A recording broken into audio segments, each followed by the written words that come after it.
बिस्मिल्लाहिर्रहमानिर्रहीम अस्सलामु अलैकुम रहमतुल्लाह। शहबाज शरीफ के लिए अलविदा अलविदा की सदाएँ उठना शुरू हो गई हैं और जो हालात बनते जा रहे हैं उसमें तो बड़ा वाज़ेह हो चुका है कि शहबाज शरीफ का रहना इस हुकूमत में या इक़्तिदार के अंदर बतौर वज़ीर-ए-आज़म शहबाज शरीफ का रहना अब बड़ा मुश्किल होता जा रहा है वक्त के साथ साथ।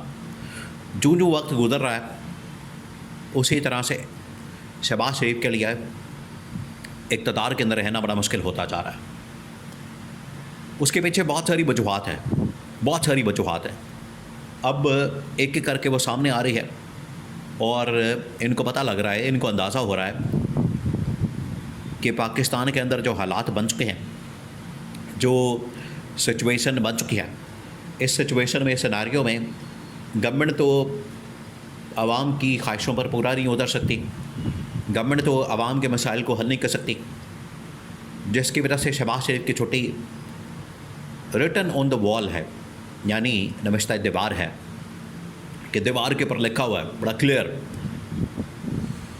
अब अगर ये आँखें बंद कर लेते हैं कबूतर की तरह और इसको मानने से इनकार कर देते हैं, इसको मानने से इनकारी है, तो ये इनकी अपनी मर्ज़ी है। वरना शहबाज शरीफ के लिए अलविदा अलविदा की सदाएँ उठना शुरू हो गई हैं। अब वो कैसे? अब आपने इसको समझना है। ये बहुत बड़ी डेवलपमेंट हुई है शहबाज शरीफ के लिए, उसकी अपनी हुकूमत के लिए, और ये किसी और ने नहीं किया। ये बात आपने जहन में रखनी है। इमरान खान ने ठीक है महाज खोला हुआ है, पब्लिक ठीक है इस हुकूमत के ख़िलाफ़ है, लेकिन अब ये पार्टी के अंदर से शहबाज शरीफ के ख़िलाफ़ महाज तैयार हुआ, पार्टी के अंदर से। आप सोच रहे होंगे कि ये किस तरह से हो सकता है कि नून लीग ही अपने वज़ीर-ए-आज़म के ख़िलाफ़ हो सकती है, नून लीग ही अपनी हुकूमत के ख़िलाफ़ हो सकती है। असल में नून लीग, नवाज़ शरीफ, शरीफ ख़ानदान शहबाज शरीफ को अपनी हुकूमत समझता ही नहीं। उन्हें पता है कि ये हुकूमत हमारे लिए, बजाय इसके कि हमारे लिए ये पावर का बाइस बने, हमारे लिए ये ताकत का बाइस बने, हमारे लिए ये अथॉरिटी का बाइस बने, इख्तियारात का बाइस बने और हमारे लिए ये मसाइल हल करने का बाइस बने, उल्टा इसकी वजह से हमारी पार्टी की सियासत को नुकसान हो रहा है, हमारी मुस्तक़बिल की सियासत को नुकसान हो रहा है, हमारी माजी की सियासत को नुकसान हो रहा है। यानी इनकी वजह से हमारे मसाइल के अंदर इजाफ़ा ही हुआ है, कमी वाक़ई नहीं हुई। तो पार्टी की जानिब से ये फ़ैसला फिर बड़ा सोच समझ कर किया गया। अब उसके बाद जो दूसरा सबसे बड़ा मसला है, एक तो ये इनके साथ इशू है, सेकंड जो सबसे बड़ा मसला है वो है फील्ड मार्शल के साथ, जनरल आसिम के साथ एक्सटेंशन का या नए आर्मी चीफ की तैनाती का। ये मसला बन गया। अब अगर ये मसला हल नहीं होता तो फिर इसका मतलब ये है कि ये हुकूमत अब डामाडोल है और तैनाती की सूरत में या नई एक्सटेंशन की सूरत में गवर्नमेंट जो है घर चली जाएगी। अगर तैनाती हो जाती है नहीं तो फिर भी बड़ा मुश्किल हो जाएगा। तो तीन सिनारियो बन सकते हैं।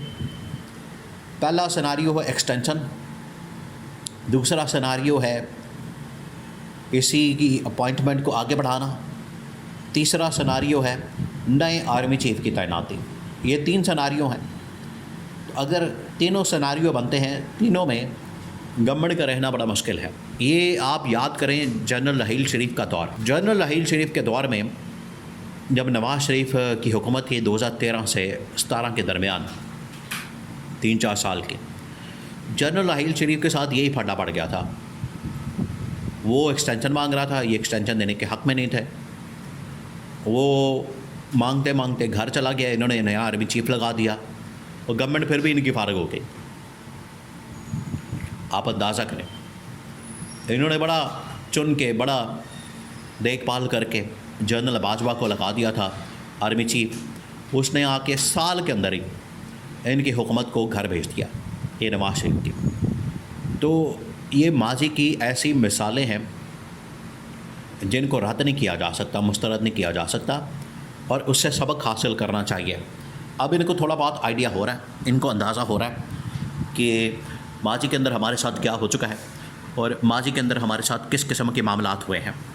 अगर हमने माजी की मिसालें सामने रखते हुए फ़ैसले किए तो हमारी बचत हो सकती है, वरना ये वाली जो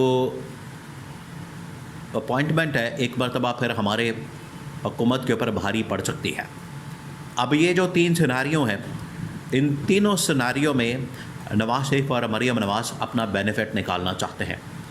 अगर वो चाहते हैं कि हम एक्सटेंशन दे दें, और नवाज़ शरीफ ने ये बड़ा कैटेगोरिकली फील्ड मार्शल के सामने, जनरल आसिम के सामने ये मामला रखा कि फिर आपको उस फैसले के ऊपर, वादे के ऊपर अमल दरामद करना पड़ेगा। जो आपने वादा किया था कि नवाज़ शरीफ को वज़ीर-ए-आज़म बनाया जाएगा, नवाज़ शरीफ तो वज़ीर-ए-आज़म नहीं बना, मरीम नवाज़ को वज़ीर-ए-आला बना दिया, तो फिर अब अगर आप चाहते हैं कि नवाज़ शरीफ को वज़ीर-ए-आज़म ना बनाया जाए तो मरीम नवाज़ को वज़ीर-ए-आज़म बना दिया जाए।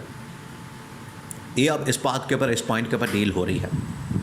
सेकंड ये कि अब शहबाज शरीफ बीच में अपनी सेटिंग करना चाहता है। उसको पता लग गया है कि एक्सटेंशन अगर नवाज़ शरीफ ने ऑफ़र की तो ये मरीम नवाज़ को वज़ीर-ए-आज़म बना दिया जाएगा, मेरी छुट्टी हो जाएगी।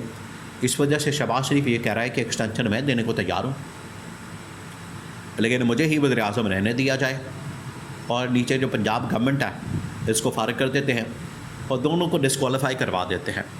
ये भी एक शहबाज शरीफ ने कार्ड खेला है कि दोनों को डिस्क्वालीफाई करवा दें, मरीम नवाज़ को भी, नवाज़ शरीफ को भी, ताकि जो इनका वज़ीर-ए-आज़म बनने का ख्वाब है वो फारिग हो जाए। तो ये है असल में इनकी आपस की लड़ाइयाँ। ये बिल्कुल एक नई लेटेस्ट डेवलपमेंट हुई है, ब्रेकिंग न्यूज़ के तौर पर सामने आई है, जो शहबाज शरीफ ने इतना बड़ा कार्ड खेला है अपनी ही क़यादत के ख़िलाफ़, अपनी ही लीडरशिप के ख़िलाफ़। जो इतना बड़ा कार्ड खेला गया है, इतना बड़ा इसने ये काम किया है कि अपनी ही क़यादत के ख़िलाफ़, नवाज़ शरीफ के ख़िलाफ़, बड़े भाई के ख़िलाफ़, भतीजी के ख़िलाफ़ इसने अदम एतमाद कर दिया, जिसकी वजह से ताकत के इदारों के अंदर ये कन्फर्म हो चुका है कि अब ज़्यादा देर तक शहबाज शरीफ का रहना बड़ा मुश्किल है, क्योंकि ये आपस में अब तकसीम हो गए हैं, आपस में ये पाड़ गए हैं, इनकी आपस में अब बन नहीं रही। हालांकि है तो ये एक ही ख़ानदान के 2 भाई हैं और एक भतीजी है, लेकिन अब आपस में इनकी बन नहीं रही ताकत की वजह से, पावर की वजह से। ये है ताकत का खेल, जहाँ पर सिर्फ़ और सिर्फ ताकत के हसूल के लिए गेम खेली जाती है और उसमें दिल नहीं होता, ना एहसासात होते हैं, ना जज्बात होते हैं। इसी वजह से यहाँ पर कहा जाता है कि सियासत, जंग और मोहब्बत के अंदर सब कुछ जायज़ है।